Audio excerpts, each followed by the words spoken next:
Welcome to Home Gym History. My name is Rob, and if you're watching, you know who I'm talking to. But if you're listening to this, you're not watching, I am so blessed to have the one, the only, the lifter, the motivational speaker, the gym owner, oh my gosh, the car collector, CT Fletcher.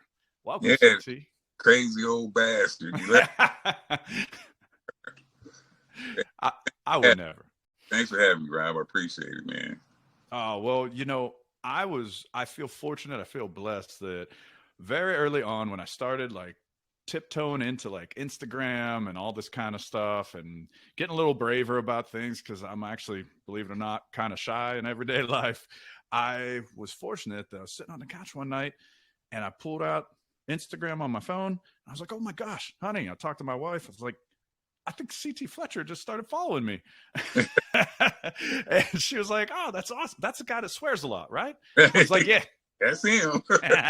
And you can feel free on this podcast. There's no censorship or anything. Say what you like. Yeah, bro. I made a bad word in there every now and then. Yeah, it's okay. And so then from there, we started messaging about old weights, and that's what I wanted to talk with you about.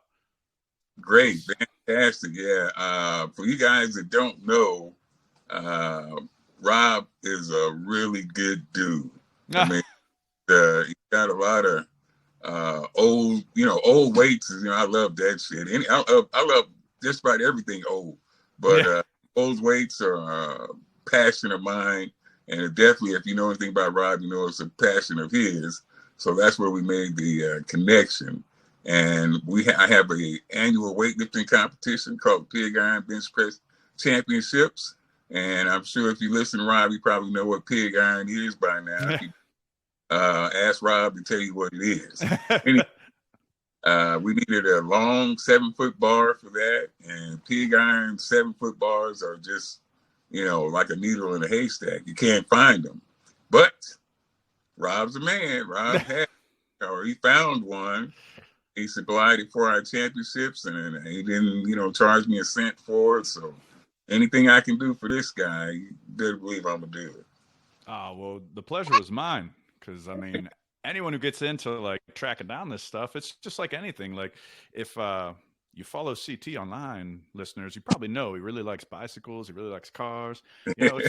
It's the thrill of the hunt that's it's just as fun, trying to find what you're looking for. So it was my pleasure.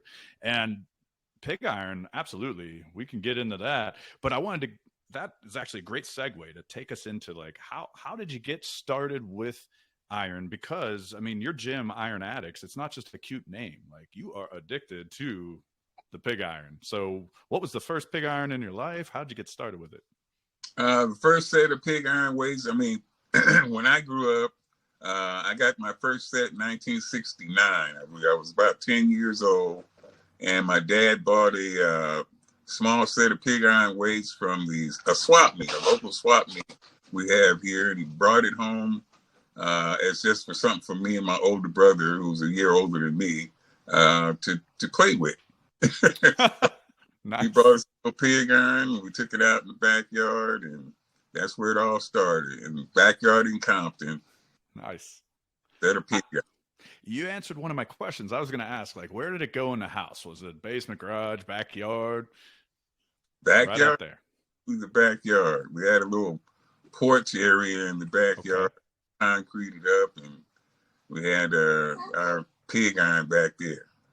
So then, fast forward. Your birthday's coming up here. Happy early birthday. Yeah, Thursday. By the time this drops, it'll be a couple weeks past. But in any case, we're talking 10 years old. That's 50 or so years ago. 50. Yeah. Oh, yeah. And you're still lifting in the backyard. Still lifting in full circle, man. Yeah. You dropped a post today on your Instagram that I loved. It was just like a panoramic shot. And listeners, if you didn't see it, it's great. It shows, you usually get some posts where you see like some of CT's backyard, but it shows like the backyard gym, and it's expansive. It's not just a bench back there. No, I've been collecting. Yeah. I get a piece here, but it's been a while, and I got a substantial pig iron collection going on now. That's regular weights too, but on pig Yeah. iron. Yeah. So usually the divide is Olympic weights and standard weights. And then pig iron, in my experience, usually is a nickname for the 1 inch hole standard weights. And Absolutely. as far as the connection between it, the best that I could ever dig up, and correct me if I'm wrong, or if you had another growing up, another connotation of it was just that pig iron was like the first step in making cast iron. And I saw that basically it was nicknamed that because the molds would look like little piglets on a sow. Yep, you're So absolutely don't that's what know. it's nicknamed. Yeah, you're absolutely correct. The So hot then the iron was poured into these molds. It looked like. exactly. Yep.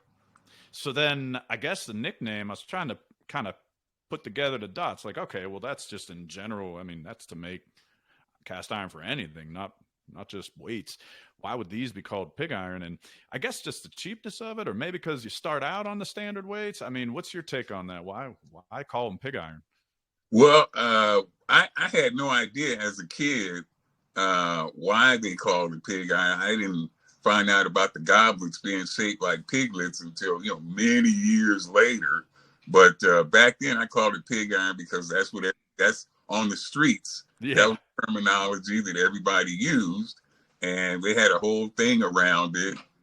Or pig iron was the raw, the backyard, the prison, jailhouse. That's where pig iron originated from when I was a kid. And the biggest they called the gym or the backyard or whatever was the pen or the pig pen. And we Oh, had nice. to go along with it, man. And the pig in the pig pen was the hog. So we had the hogs. It all came together. Yeah, all came together. Man. The biggest one, I wanted to be a hog. So that's Yeah, yeah. pig, but I wanted to be a hog. So you got lifting it. That's cool. I've never heard that before. So yeah, all the stuff that comes together, the pig pen, the hog. And then as far as that too, it's not cheap in terms of like an insult or anything, but it makes sense that like, okay, in the prison, that's what they probably have. They're not buying top of the line, most Nope. likely. And that's what they probably have. So there's a certain attitude, a certain flavor to it Yep. that you're not going to get with shiny weights. Yeah, it was notorious for being off a little. Yeah, yeah, exactly. Just for being a little bit off, Just a and little. that wasn't exact. And that one of the cool features about it. You know what I mean? It's not going to Yeah. be backyard. Prison. It's not going to Yeah. be exactly right, precise, and that's one of the things that endeared pig iron to us was that it was not quite correct. I bet. And I mean, it sounds too like in the backyard, there's more of a communal atmosphere there. Like my gym in the basement where I'm sitting right now, people, it's almost like I unveil something they had no clue existed. They open a door and they're like, whoa, what is this? Yeah. Whereas if it was in my backyard, I mean, everyone who come to my house would see it. Yeah, right. But I mean, that's it's in the same vein. The basements, backyards, of homes. It's the home gym thing. Yeah. Home gym history going on. That's Yeah. part of it, man. Backyards, basements, barnyards, wherever the hell it was. If it's in your, that's all part of it. I'm not saying no great lifters or people in this space started out in a commercial gym. I'm sure plenty of them did, and I've talked to some. But there's also so many that Yep. was the start. That Dad brought home this weight set for you and Walter, Absolutely. and there it was. So Yep. then you move on from that, and you get going with martial arts. So you're in the Army, you're over in Germany. Was it just something fun to do? Were you watching movies? What sent you down that kind of like fitness track of doing martial arts? Well, I'm sure everybody was watching the Bruce Lee movies at that, and I wanted to be Bruce Lee and then Jim Kelly. I found, hey, well, I seen Enter the Dragon. I want to be Jim Kelly. Yeah. But but my main purpose for studying martial arts was so I could learn a martial art and come home and whoop my dad's ass. Yeah.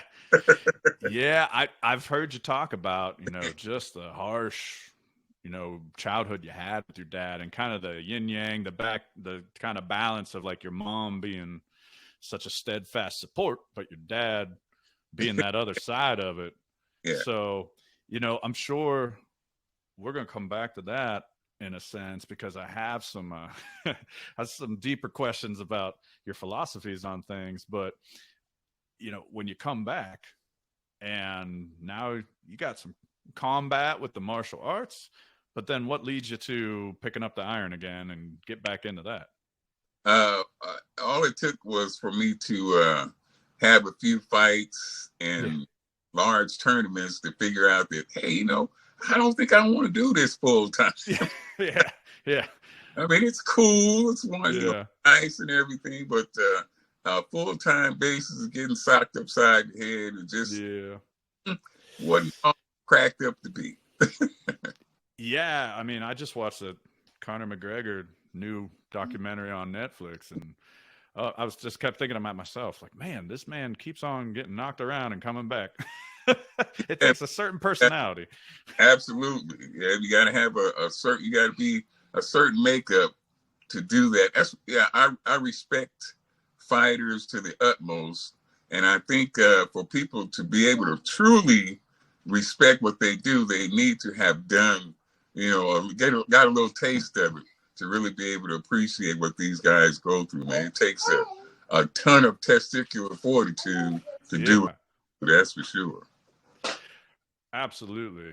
And I mean, as far as that's concerned, even though you weren't having fights in the ring, I mean, listeners that know you know probably your story that you had struggles. Like I mentioned, as a child with your father, very harsh, abusive relationship, but then you come back and you're starting to piece together life, and post office comes into play. That's like the day job, right? While you're pursuing your goals of first bodybuilding, I think, then powerlifting. Was that the order? Absolutely. Okay, cool. Correct. I want to be Mr. America. Yeah. I heard you you posted to your YouTube account, CT Fletcher Motivational, that this earlier video. And I'm fascinated with it for a couple different reasons. One reason I'm fascinated is that you mentioned in there how bodybuilding, you're like, I just want to be big and strong. And you say it so off the cuff, like, yep, that's why I made the switch. Does that hold strong when you look back on it, making the switch? Is that still just what it was? Like, you just didn't want to focus on the body. You wanted to work more with just getting bigger, getting stronger?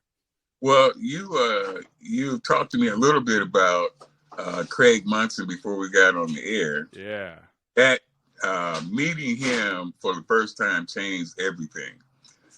Before, you know, I wanted to be Mr. America, as they say, and I was feeling pretty good about myself. And I go out to Venice Beach one day, and I see this gigantic crowd gathered around this guy. And, you know, we was probably a quarter mile away from him at the time. And he looked big from a quarter way, but the closer I got, the bigger this bastard looked. He just kept growing. Yeah. Got up on him, and I seen the most enormous human being I ever seen in my life. Oh, and goodness. Seen some, you know, I grew up with Tookie. I seen Tookie, the gangster, before he went to prison. You know, I seen him walking around the streets of Compton. Actually trained at the same facility for a while. He was a bit older, and when him and his guys were coming to the gym, you know, everybody had to evacuate the Crips. So now, you know, better get out. But I seen him. I seen other, you know, large prison guys. I had relatives with large prison guys, but Craig Munson made everybody look small. Everybody. And that meeting him, somebody told me before I met him, hey man, you look like a small Craig Munson. And I was actually offended by that. Yeah. Like, small? What do you mean, man? I got 1 inch arms. I ain't small. Yeah. You got those Larry Scott 20 inches. Yeah. I seen Craig Munson. Oh yeah, I'm small. Yeah. He's casting a shadow on you. Oh my. He was and then you know, after that it just meant only thing I wanted to do was be Craig Munson size from that day on. That's cool. Yeah. That, I mean, I learned about Craig Munson from following you, and you were posting some stuff about him. So then I started kind of digging in, like, who is this guy? And the further I dug in, I just kept coming back to, like, why don't more people know this man, you know? And not that people don't. I'm sure people in the game, people in the community do know him in terms of fitness and, you know, bodybuilding, lifting, powerlifting, know his name if they're really deep into it. But I just mean like walking down the street, if I ask 9 out of 10 people, they've probably never heard of Craig Munson. Yeah. So then that comes into, you know, this project you've been working on. Can you talk a little bit about that? Because I think it's a like an honorable thing. Like you're gonna bring this man to the I guess to the forefront of, you know, people knowing more about his incredible story. Well, it's not really a project. He's, you know, Mm-hmm. you know, now that we got to be old guys, Yeah. you know, he was a great inspiration for me as a younger guy, and we got to meet, you know, a few times. And you know, he's a really good person or a nice person, and, you know, and we got to be real good friends. So every chance I get, you know, I push him out there because, as you people don't know, you know, the legend of Craig Munson, in my opinion, and he should be up there with all the legendary lifters. I mean, Craig Munson has earned his spot, you know, amongst the legendary lifters of our day, bodybuilders, because he was a bodybuilder. He was like the first on stage 300-pound bodybuilder way back then. So it's that's a super before the big like mass monsters. Yeah, right. He was mass monster number one. Yeah. And I mean, it's I started digging into it, and yeah. So, were you working on a documentary about him, or were you just piecing together smaller bits of content to put out for him? How does it all string together? Actually, somebody else was doing the documentary on him, and I, you know, just a part, trying to be a part. They had contacted me to be a part of his documentary, but there's a documentary on him coming out, and I was just happy to take part in that part and push him forward, you know, as much as I could get him in the line. Because the only difference with me and him is a guy walked into Metroflex Gym in Long Beach one day and said, "Hey, you want to be on YouTube?" Yeah. Other than that, I think if they had done the same thing for him, he would be, you know, just as famous as anybody. Well, it kind of reminds me of a quote that I love of yours. You have a lot of good quotes. Like, listeners, if you just Google CT Fletcher quote, you're gonna find some great ones. Ones that'll make you laugh, ones that'll make you like fired up, like I gotta get down in the gym. Other ones that'll make you think about life. So one of my favorite like CT Fletcher philosophical quotes is, and you made me think of it just now, is that this overnight success that took 35 years of my life to achieve, as though you called it when YouTube went viral, this video went viral. You said, you know, this overnight success that took 35 years. Yeah, people are like, oh man, you know, I where did he come from? All of a sudden he's famous, and I still don't consider myself famous. When the guy told me my video went viral, I didn't even know what viral was. Yeah. Does that mean I'm sick? Like what? Yeah. So I mean, but it made me think of it with Craig Munson when you said the only difference is that YouTube thing is that, you know, you put in the time. You were working. You were setting world records. Your world record in bench press, world record in strict curl, I should say. And I mean, you weren't just an average Joe when it came to weightlifting. But then, boom, that video took off. Yeah, that's the comparison I draw, because this guy was, you know, a very well ranked, highly ranked bodybuilder. Yeah. Repping 600 on the bench press. Wow. And just playing with 5 back arm and 315 pounds. And in my opinion, hardly anybody knew about him. So when I got the chance to be on YouTube, which I knew nothing about, I definitely had to mention him, you know, and, you know, let people know. And he thanks me for that to this day. He said, man, people didn't know who I was until, you know, I said, well, hell, I knew who you were. Well, I'm so glad that you forged that friendship, because I feel glad to know who he is. The one video you sent me of him the previous episode of Home Gym History Podcast to this one is with Jen Thompson, one of the best bench pressers in history. And I was talking to her about the history of the bench press and how the pullover press. And the one video sent me of Craig Munson, he does that. He, like, no one gets the weights up for him. No one, it's not on a post or stand or anything. He just reaches back, grabs it, and he's got like 3 45s on there at least. And does a pullover and then does it for reps. And I mean, you were asking me about some weight plates on there, but that I couldn't even look at the weight plates. I was still replaying it, watching like, oh my gosh, this dude is doing like a 315-pound pullover press. Yep, absolutely. And that's just unheard of, man. Yeah, ridiculous. So he just, I look forward to learning more about him. I hope that documentary comes to fruition.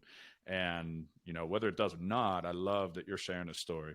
So getting back to you, though, in terms of your inspiration from him, that makes you think, okay, I want to be big. I want to be strong.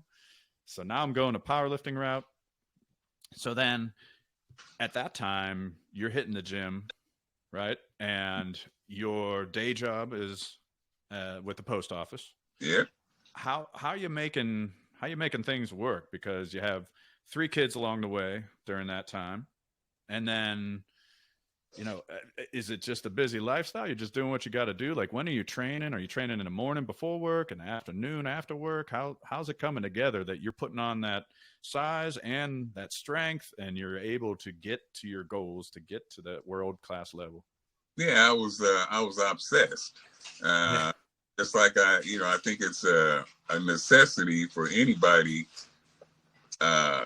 no matter what their chosen field is. If you want to be the absolute best at it, you have to be obsessed with that and willing to make, whatever sacrifices necessary. So I've worked my 8 to 12 hours, whatever, if we had over up to 12, and then I go to the gym afterwards. But and that was 7 days a week, Jack. Back then, I thought that was necessary to every day. So I trained every day, man, every day.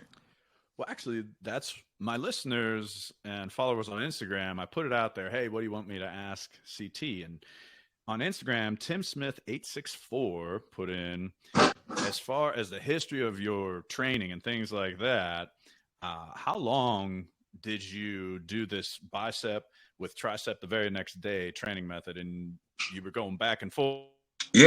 Forth. And then there's also a training method where you were hitting biceps like every single day when you got obsessed. Well, actually, that when I say I train arms every day. Arms every day. That was biceps, arms. Yeah. Gotcha. What steps every day was arms every day. So I would. So that was the back and forth. Yes, that's the back and forth. People, gotcha. When I train arms, a lot of people assume it was just biceps. Yeah. Every other day, quite a bit. Oh, that's usually, I mean, rest days are like a normal thing. Active recovery days. People got all kinds of names for them. Well, so, I felt like a lot of people think that you can train calves every day because you utilize your calves every day when you walk. Mm-hmm. They get so much utilization that training them every day is, not considered weird or, abnormal. And I felt the same way about biceps. I think you use your arms every day. You're going to use them every day in some form or fashion. They're used to a continuous workload. They're used to being, used all the time. So they can take it. They can recover. In my opinion, they were built for recovery, fast recovery. And I was going to put them to the test, man. So, So, I mean, that makes sense to me. I've gotten really into grip strength, and that's mainly your forearms. And it's kind of the same idea, different grips, pinch grip versus thick handle, something like that. You can go every day. But in any case, as far as this period of your life and this, you're working long hours at the post office, then you're also putting in this time training. You got a family at home. Things are still progressing, though. I assumed it was your goal to be a world record holder. Was I correct there? I mean, was that the sight you had on there with the being big and strong? You wanted to be the world record in bench press. You figured out that was your lane, if you will, rather than deadlift and squat. And how did that come about? Like, when did you realize, like, wait a minute, I can hit those numbers. Like, I can do this. I knew from a kid that I wanted to be the best in the world at something. I just had to find out what it was, but I knew without a doubt from as long as I can remember that I wanted to be numero uno on the planet at something. So I just had to keep searching until I found that thing. And when it came to, I knew as a kid also that I was stronger than the other kids.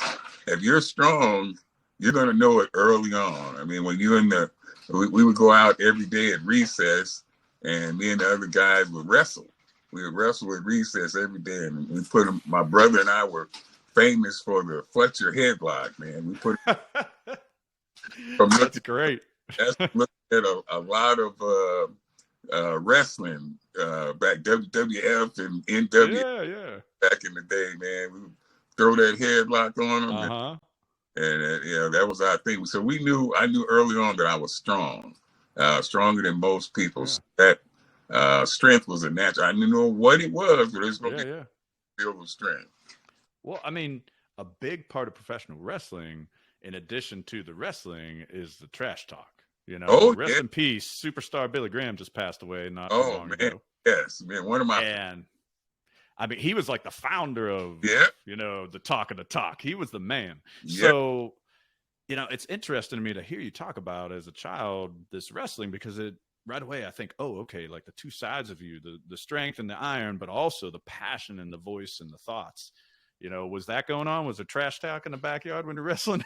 Oh, man. Oh, heck yeah. I mean, Graham was, one of me and my brother's favorite, because, I mean, he was huge, had gigantic arms, and he could talk shit. Yeah. So he had both sides. Yeah, of course he was a favorite. I mean, we had Rocky Soulman Johnson was also a favorite. We're back. When I was a little kid, Bobo Dwayne Johnson's father. Yeah, flame throwing Sheik. I early. So I'm an old. Hey, superstar. PGH is for Pittsburgh, and Bruno Sammartino. Oh man, Pittsburgh native. I mean, he sold out Madison Square Garden some ridiculous amount of times. He's like, he is the wrestler. He legitimately held the world bench press record at one time. I didn't know that. That's interesting. Nice. Bench press record, man. Yeah, sure did. Yeah, because I mean, those were the times, kind of like you said about Craig Munson, where they weren't pumping up just to be big. They were big because they were strong. Yeah. Say what you will about professional wrestling, you're still strong if you can lift a grown man over your head. Yeah. You can say what they want to, but I mean, people know now. I mean, with guys like Brock Lesnar crossing over to the UFC and winning. That if those guys really want to beat your ass, they ass. So. Yeah, I wouldn't be challenging any of them. Yeah, absolutely. So that takes you into this kind of time where there are some hard times coming again. You're back in the ring, metaphorically speaking. You lose your job. Was it the post office job you lost? You had to move in with your daughter, and you're looking to become a trainer around that time, I think. And having trouble, you don't have the certifications, that kind of stuff that most gyms want. So then, when you finally got to be a trainer, it occurred to me, training people, was that kind of like the training grounds for you in terms of the, it's your motherfucking said and all your phrases, I command you to grow. Was that developing there, or did it was it always there from the time you were a kid? Like, where are these phrases coming from? Well, those phrases were developed during my personal training, but my philosophy on that all stemmed from my childhood and the Army. Yeah, I gotcha.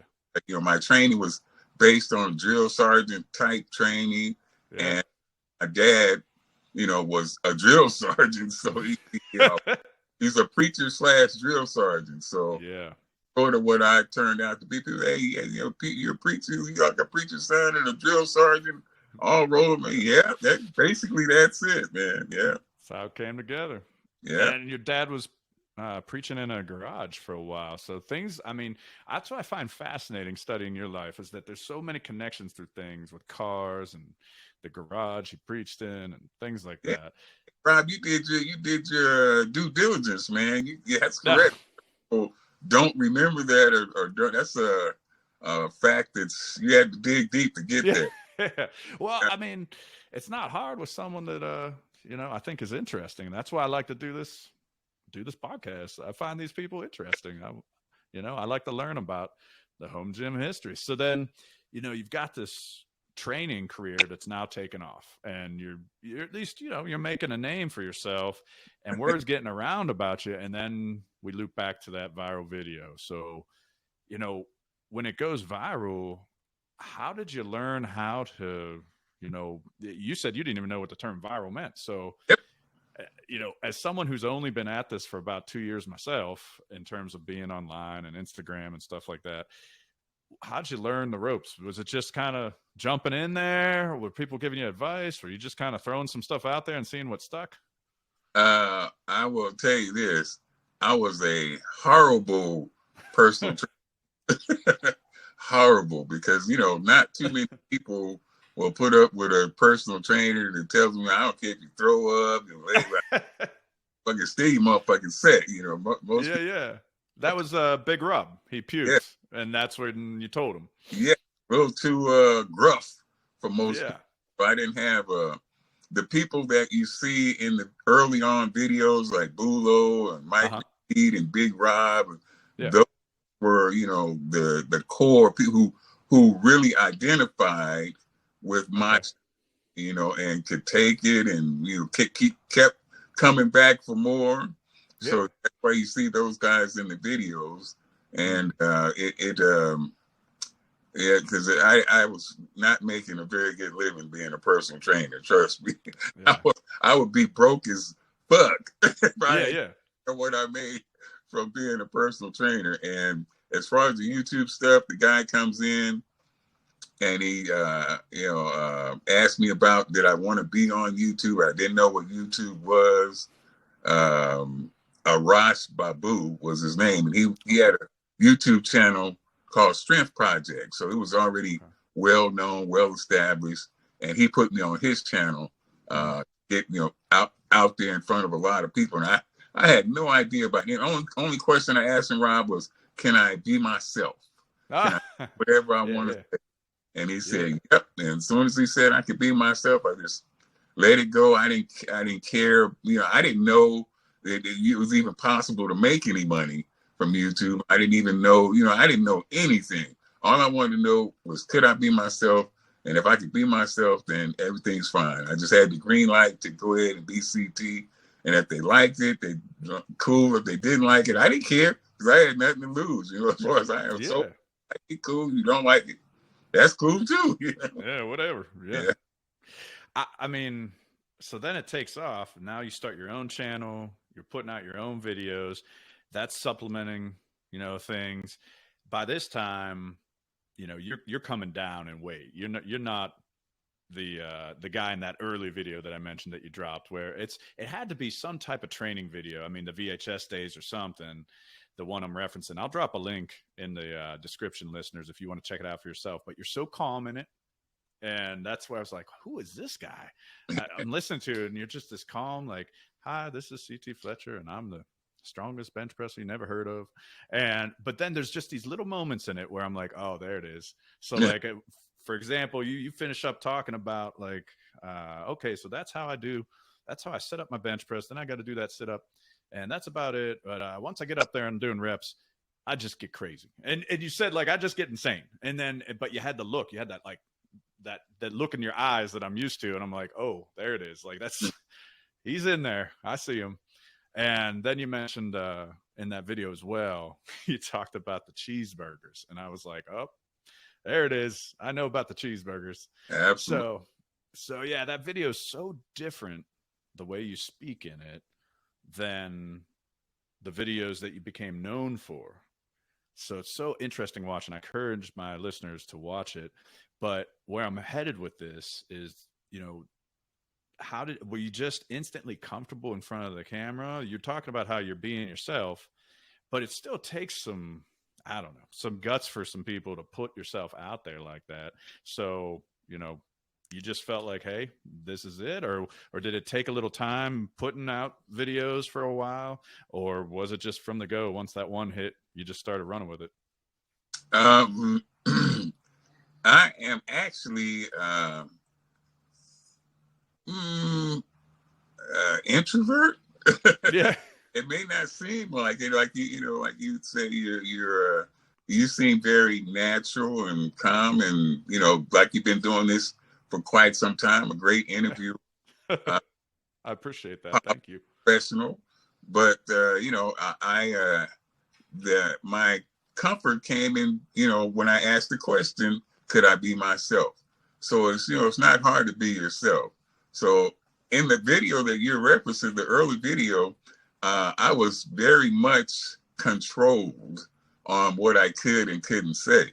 And I was the same person back then, but as soon as I got out a cuss word, they all was having a hissy fit over there. Oh my God. Yeah.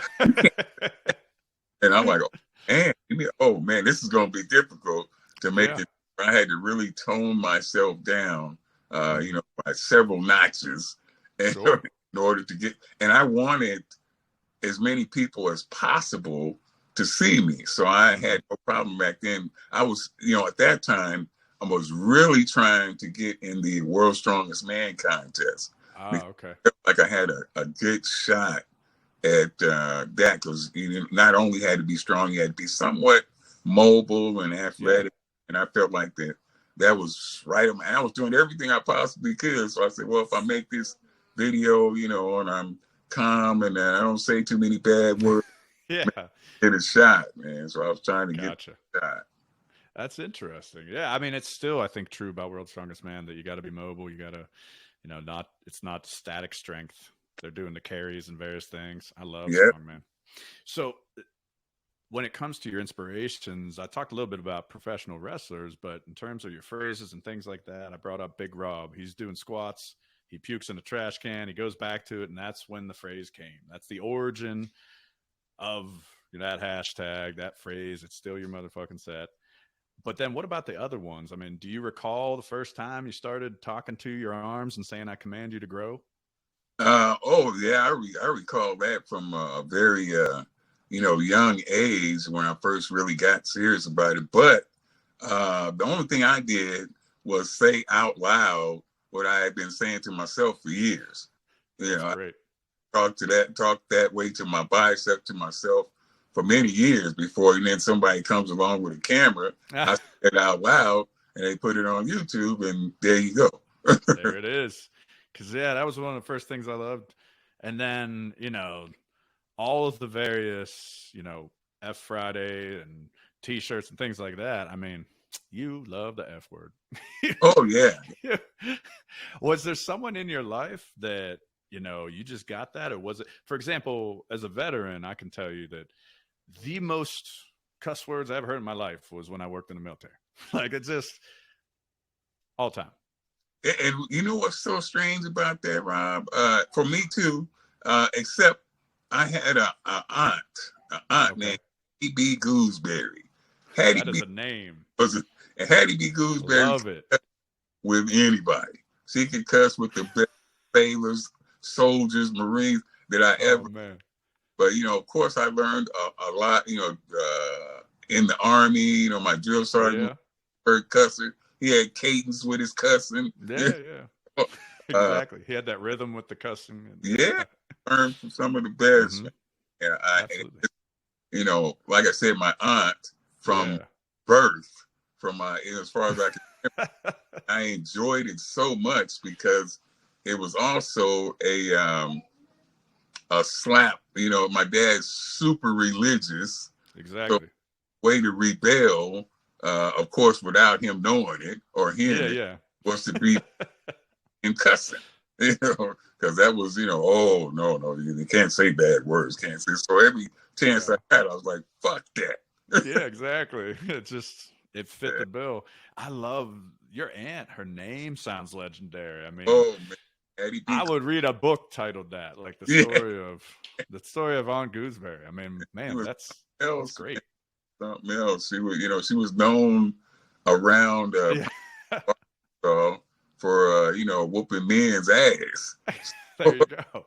Yeah, and Hattie B. Gooseberry was known for knocking men out. So he Wow, was, what a character. yeah, big time. That's awesome. Favorite aunt. Yeah. Heck yeah. I mean, I got a big family, and I got my mom was one of 7 and one of 5 girls, so I got plenty of aunts, and they're Yeah. all strong women. And Oh, yeah. I'm waiting. My Aunt Jane's coming up from Texas soon. I'm excited to see her.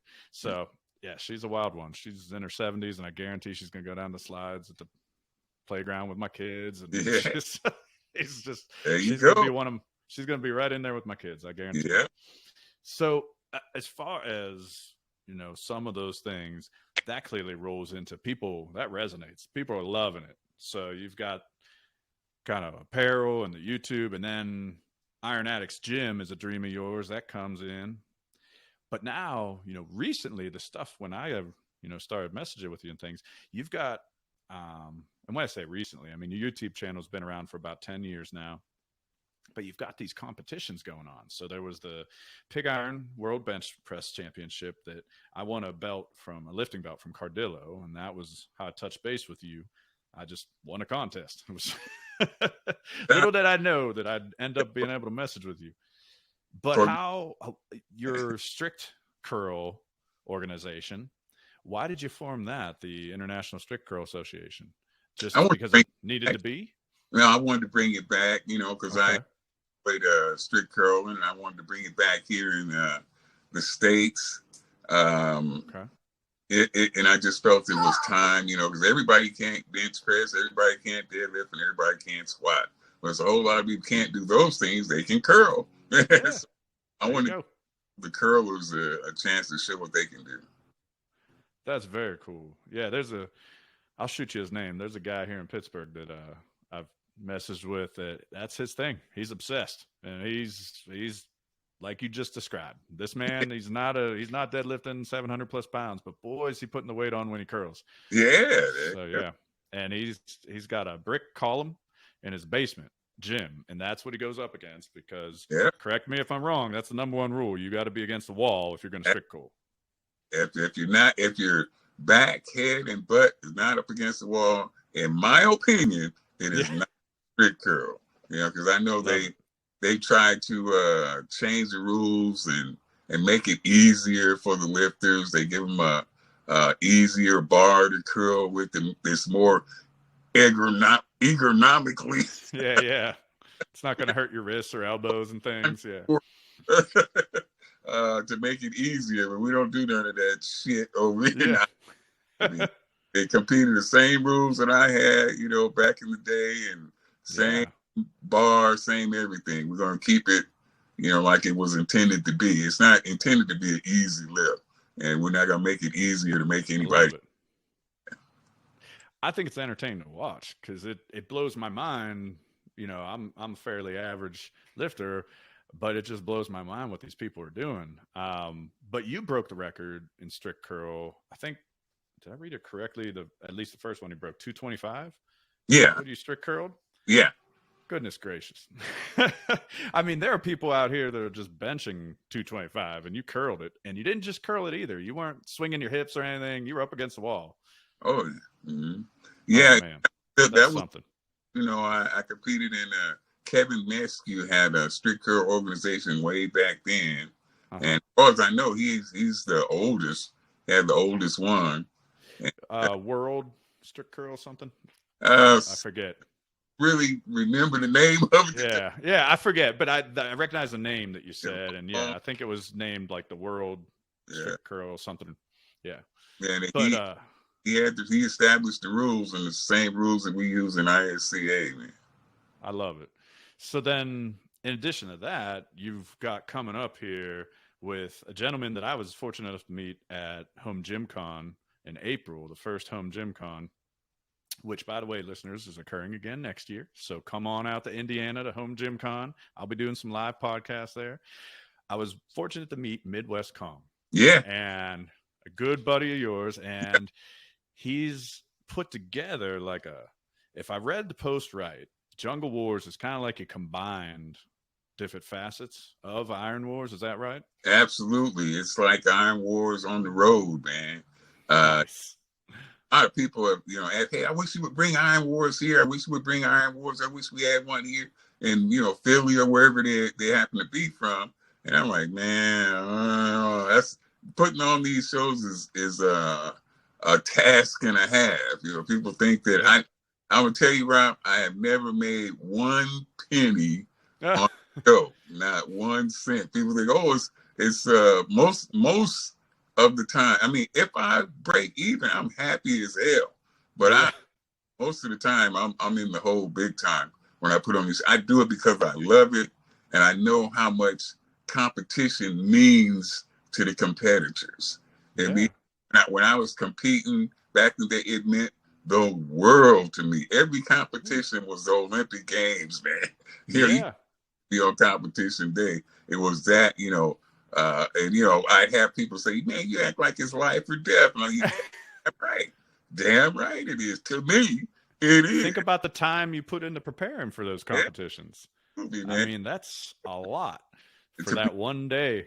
Yeah, to call yourself the champ, because I set records back in the 90s, and people still call me a world champion. So I'm 64 years old. Yep. Something I did, early when I'm 30 years old. People know that, and they get in these contests. They want that title because the title lasts forever. I can tell my grandkids that in 1991 I was the world champion. Grandpa might be old and beat up now, but one time, I did this. I mean, I mentioned her before, Jen Thompson. Have you ever met her? I've heard her name for sure. I'll tell you what, you two would be fast friends because she said just about the same thing. She said, I mean, winning the trophy, that's all great, but I wanted a title. I wanted people to call me world champion. I wanted to be the world champion. Yep. And so, you'd be fast friends with her. She was really fun. So, super important. But Iron Wars, how's Iron Wars different when you developed this competition? How's it different than if I go to like my local Pittsburgh powerlifting meet, something like that? Well, I wanted Iron Wars to be more of a throwback to the kind of competitions we used to have in the backyards. Yeah. In the backyard, we'd have all the guys from around the neighborhood. We'd go to one guy, had a friend named Brent, and Brent had the most weights. So we'd all gather in Brent's backyard and just see who was the strongest. And there was no weight classes whatsoever back then. So Iron Wars is very loosely structured on the weight classes, just like it used to be in the backyard. Nobody asked, well, how much do you weigh? How much do you weigh? Nobody gave a fuck. Yeah. But, the only thing that mattered when the dust settled was who was the strongest. And my brother Walt was always the king. He was always stronger than me. And I wish he had, took weightlifting seriously. He would have been, a legendary weightlifter. But that wasn't his thing. But when kids, being the king of Brent's backyard, that was it, man. So Iron Wars is sort of a throwback to my childhood. I wanted the hog. The best of the best, get them gathered in one place and let's settle it once. Who's the king? Who's the strongest, man? So that's where Iron Wars came from. Very cool. So then now Jungle Wars, it was Texas. It's coming up in Texas. Nice. And are you making the trip there? I am. Excellent. Of Brandon Copeland, the Midwest Kong, come along and do a little yelling, do a little cussing. So that's what I'm going to do. I'm going to go out there with my buddy and we're going to have a good time. Yeah, he was TD Smash and Midwest Kong were both at home, Jim Con, and I had the pleasure of meeting them. And oh my gosh, were they fun! And Midwest Kong, Julius Maddox will be there too. Oh man, I haven't met him, and boy, is he something. Current, undisputed. Best bench presser on the planet. TD Smash. Hell of a good person, hell of a good bench presser, and the Midwest Kong, and some other Rep King out too. Seeing him, he'd put up 225, and he did, I think, 74 reps, I want to say. Yeah. And my goodness gracious, I mean, it was a sight to behold. I mean, more and more people just kept coming over and coming over and coming over as he kept going and going, and people were whispering like, "How? What's he on? He's on 50 something? Like, how much is on the bar?" That just kept like, there's this murmur of people coming and coming over. Yeah, unbelievable. He's something else, and yeah, I intend on getting him on here to hear his story. He's something. A real good person too. Those things mean a lot to me, Rob. You know, that as fantastic, it's good being a fantastic weightlifter. You can pick up the world, but what kind of person are you? You know, it doesn't mean anything to me if you could be the strongest person on the planet and an asshole. Yeah. So, yeah, what you can live, man. Yeah. Well, no, I mean, I don't mean any disrespect to your accomplishments with weights, but when I think of you, I think about your words more than the weights that you've put up. And, you know, like one of my good friends, his name's Tony. He, early on, I told you this, but I'll tell it on this episode here. Early on in my military career, when I was talking with him, he talked about like, "Oh, you like CT Fletcher?" Yeah. Like, you know, sometimes I don't feel like working out, and I just watch one of his videos. And I said, I do the same thing. And we kind of connected over you. So I shot him a message and was like, "Hey man, you know, CT's going to come on the podcast. What do you want me to ask him?" And I was expecting all number of things, but then he went real high level with it. He went, so he wanted to know, what would you change if you go back? You're talking about being a good person and how valuable that is. And I'm mentioning to you, okay, your words, but no disrespect to your weightlifting, but through all the things throughout your life, we've touched on some of the struggles. We didn't even talk about, you know, your heart transplant, my goodness. And, you know, going through that, what would you change, if at all? Is there anything that you go back in the magic time machine and say, don't do that? Or say, why don't you just step over there? And it's for Tony, right? That's for Tony, my man Tony, yeah. Tony, I'm so glad you asked me that. And the answer is easy. And I've been waiting for somebody to ask me this for a long time. The only thing that I would change, I mean, through everything with my dad, I wouldn't change any of that because that made me the person I am today. I wouldn't change anything about the heart problems, the heart transplant. I wouldn't change any of that because it made CT Fletcher who he is today. The one thing that I would change, and I tell people, you know, I told people about this, and when early on when I was trying to be Mr. America, I had somebody, I went in a little local contest and I was able to come in second place, and the guy says, "Hey, you know, what are you taking? What are you on?" I had no idea what the hell he was talking about, Rob. I'm a kid going this contest, and only thing I want to be is Mr. America. And they talk to me, tell me, "Wait a minute, man, you got 20-inch arms and you oh man, I'm just, you know, in the backyard driving and lifting my ass off." And I let these people, Rob, you know, my biggest thing is if the crowd is doing it, if everybody else is doing it, that's the best reason in the world not to do something. It's because everybody else is doing it. And having that belief and being, you know, that's my foundation. Being independent, think for yourself. Don't let nobody talk you.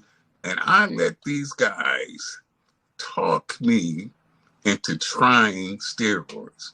Trying. I you know, that's went against everything that I am comprised of, against my nature, against everything that I, you know, ever believed in, because I was trying to take a shortcut. I didn't want to go to the fucking post office every day and work 9-12 hours a day. I want to be on the cover of the magazines. I wanted to have the title. I wanted to make a living and be able to support my kids doing something that I love to do, which is lift weights anyway.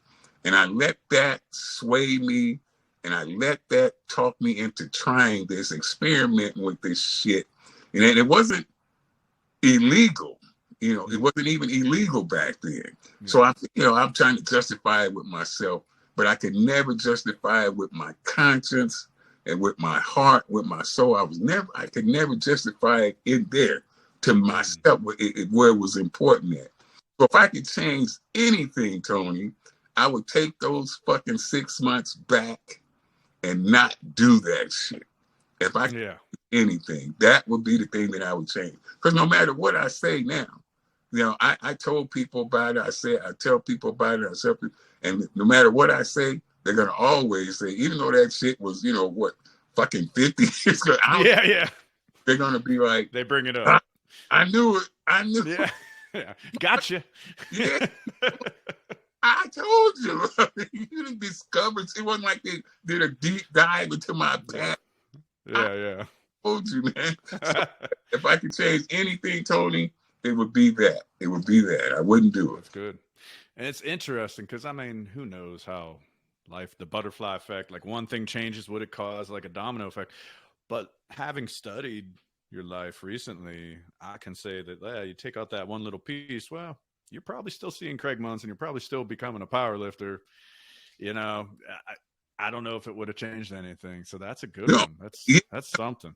It's because everything that was so early on. Yeah. I consider it, you know, a mistake for me. You know, I can't do what anybody. That's them. But it made me. I had a small son at the time. He was very small. Yeah. He's 40 now. He was a little kid. Time flies. I was ashamed that Yep. There's a grandson. I was ashamed that he might find out. You know, I never wanted him to find out. So if you're doing anything that makes you feel ashamed, then you shouldn't be doing that. Yeah. Well, I will, listeners, I'll drop a link in the description too for my friend Tony's son. And you might be thinking, Rob, I don't give a crap about your friend and his son. I'm here to listen to C.T. Fletcher. But you should give a crap. And this is why. This young man is on, I mean, I'll just say it, on an average income of Tony's. He's pursuing a career as a race car driver. And that is not an easy track. I mean, no pun intended. It just the cost of new tires every race is more than I spend an entire year on my children's sports and things.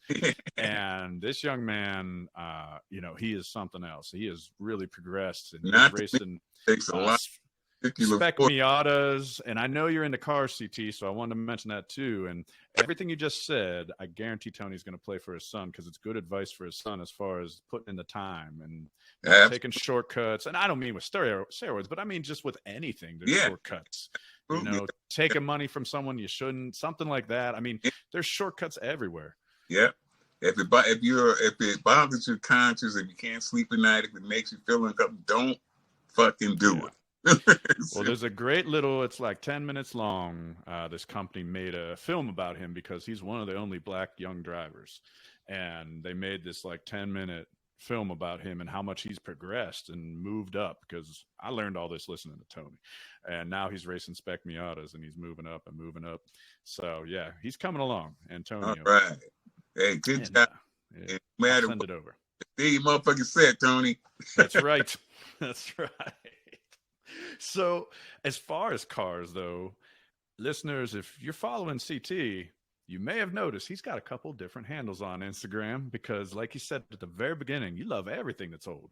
So, I mean, have you always been that way? Or is it just that the stuff from when you were a kid you just kind of hung on to? The 60s were my favorite time period. Growing up in the 60s, and was my favorite time period. Even, you know, now that I'm an old dude, it's still my favorite.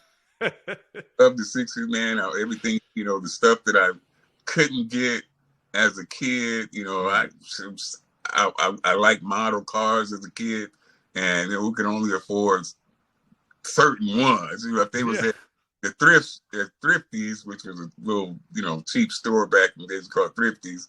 If they had it on the shelves of Thrifties, then we probably had a chance of getting it.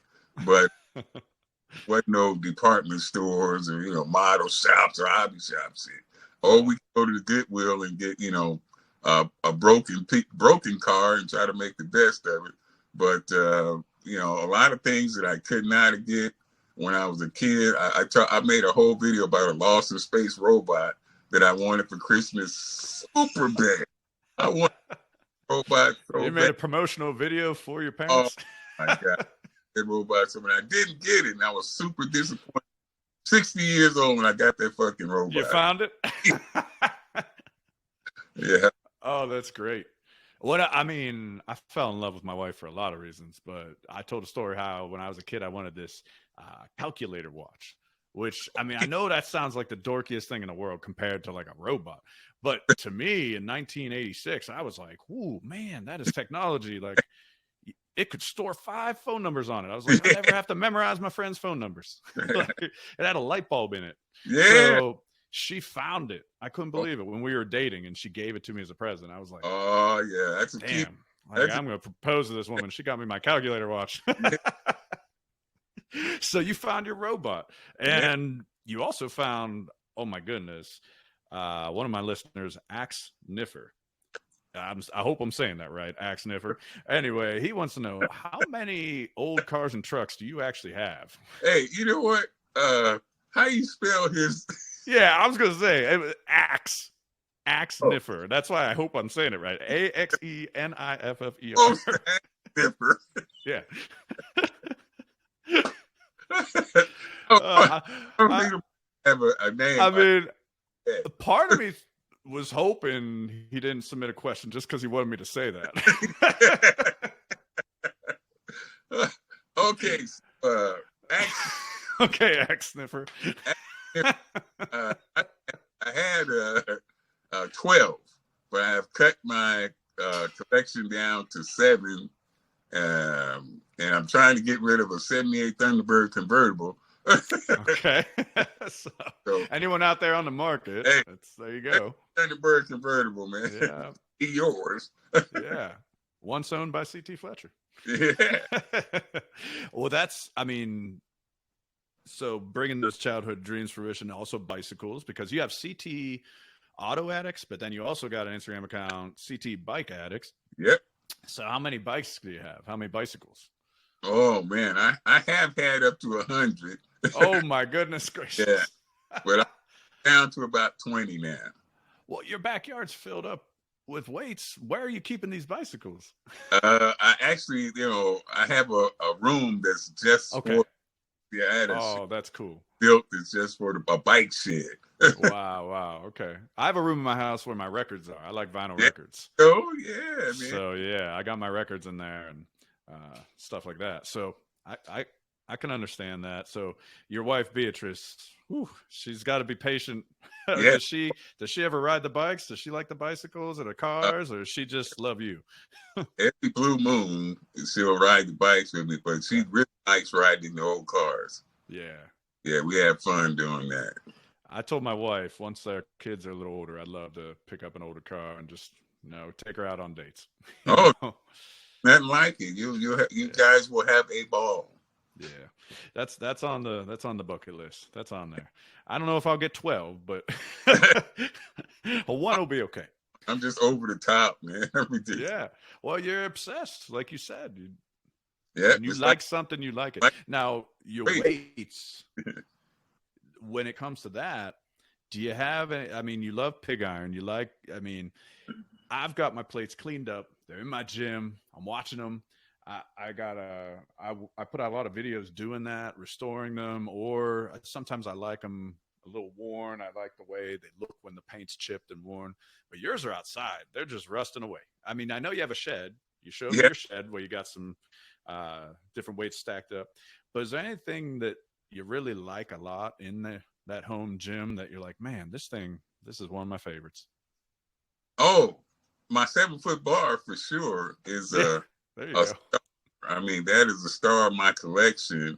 My pig iron collection is that because you just don't see them. First of all, it's, anything that is really rare.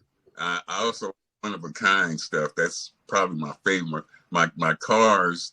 I try to get the very rare. I love Corvettes. Corvettes are my favorites, but I try to get the Not the it's definitely not the most expensive ones, but there's something unique about every one of them, and that's like, and that having that 7-foot bar is unique to me. You do not. I have not, as old as I am, I've never seen another one, man. So yeah, that's a cherished. And there's a Facebook group I love, Vintage York Barbell Owners. And I had searched high and low for that thing, and it was just a miracle that I found it. This guy out of the blue, and this happens sometimes, out of the blue, he's just like, "Hey, anyone interested in buying any of these standard bars, these 7-foot bars?" And he had 3 of them. And I was like, "Where were you like a year and a half ago?" I'm like, "Oh my goodness." Wow. And yeah, he shot me some pictures of them, and I kind of bounced it off my video that I made about the one that I found for you. And then the gentleman that helped me identify it, he was a really nice guy, Don. I bounced it off him. And yeah, this guy, he just, for whatever reason, he had 3 of them just sitting around. I was like, goodness gracious. Yeah. So needless to say, they got snapped up pretty quick. Yeah. Incredible time, man. Incredible. So, yeah. And I mean, as far as one of a kind, you, as a thank you gift, you mentioned earlier I gave you this bar, but as a thank you gift, you sent me these. They're really cool, these hold tight collars. And I love these things, and they are very rare. They're York standard hold tight collars that you put on a bar for pig iron, and they're just really different, but they are one of a kind because they're not just hold tight collars, they're CT Fletcher's hold tight collars. And I mean, I truly mean that. There's no one else on earth has CT Fletcher's York hold tights. So I love it. And I mean, I think I've said it many times. Weights have a story. And so when there's just something that, I don't know, I have, it's not that I don't like it. I mean, I like it. It's a weight. But if I got it from somewhere, then some old gentleman I bought it off told me what he did with it, how he lifted this, then I remember that. It like sticks in my head when I load it on the bar that, oh yeah, I got it off that guy over in Sharpsburg, or I picked this up from wherever. Well, when I put these on the bar, CT Fletcher's. So yeah, thank you. I still use them. I appreciate them. Thank you. Yeah, the story really is where the value is, in my opinion. Also, like each one of the cars that I own now, it has a story behind it, and that's what makes them, infinitely more valuable to me. Mm-hmm. I have a '63 Corvette Stingray that used to be a museum car. It used to be in the Peterson Automotive Museum here in Los Angeles, and it used to be a pretty famous show car. And over the years, I followed the car. Man, I first seen it way back when I got out of the Army in the museum. Whoa. And then, I followed the car for years, and it changed hands. Mm-hmm. Always way too much money for me able to afford. And then finally, it got somewhat reasonable. All I had to do was sell a couple of cars in order to get this car. So just the timing worked out right. I was able to sell the cars. Mm-hmm. A couple of my previously prized possessions, I sold 2 cars in order to get that Corvette, man. But I got it. It took me a long time. Only one on the planet. Not cars, but I know the feeling well with weights. Oh, my gym's like a revolving door. I'm always trading some or selling some so I can buy others. And that's fun. It is. That's the fun part of it. So then I have to ask, though, because I don't really get nervous using my weights. You ever get nervous driving these cars that are one of a kind? You take out that '63 Vet and you're like, oh, I don't know about this guy at the stoplight. Is he gonna run into me? I'll put it like this. I've driven it only once. Okay. Only driven one time. So yes, on that one, yes, definitely. The rest of them I'll drive, and I'm pretty comfortably in that. But that one, because I wanted it for so long, man, as a youngster, it used to keep me up at night. I'd be daydreaming about that car. And finally get it, I'm really happy just to go out to the garage and go out and crank it up and hear the pipes and look at it. I'm happy. I'll tell you what. Next time you take it out, you drove it only once. Well, if you drive it a second time, you need to take that robot and put it in the passenger seat. Yeah. You got it all together. You got your car, you got your robot. Things are coming together. I gotta have that danger, Real Robinson. Danger. Oh, I love it. I love it. Oh man. Well, hey, CT, you got your grandson here. You're hopping on. Your time is valuable, and I really appreciate you being on. Thank you so much. Thank you for having me. It was a fantastic honor for me to be here, man. Thanks, Rob. Absolutely. So, listeners, I'll drop all the links down below. You probably don't even need them. You probably already follow this man. But if you hopped on and you've just learned about him and you want to learn more, I'll drop all the links to his website, his Instagram, his YouTube, all that fun stuff, as well as some of the stuff I mentioned before, like a direct link to that video, the older video I mentioned. So, please tune in, like, follow, all that happy stuff. Drop a comment and tell me, when's the first time you heard CT Fletcher? What's your favorite phrase CT Fletcher says? And all of that helps us and supports us here at Home Gym History, which is produced by Garage Gym Radio. My name is Rob. You can find me at Vintage Weights PGH.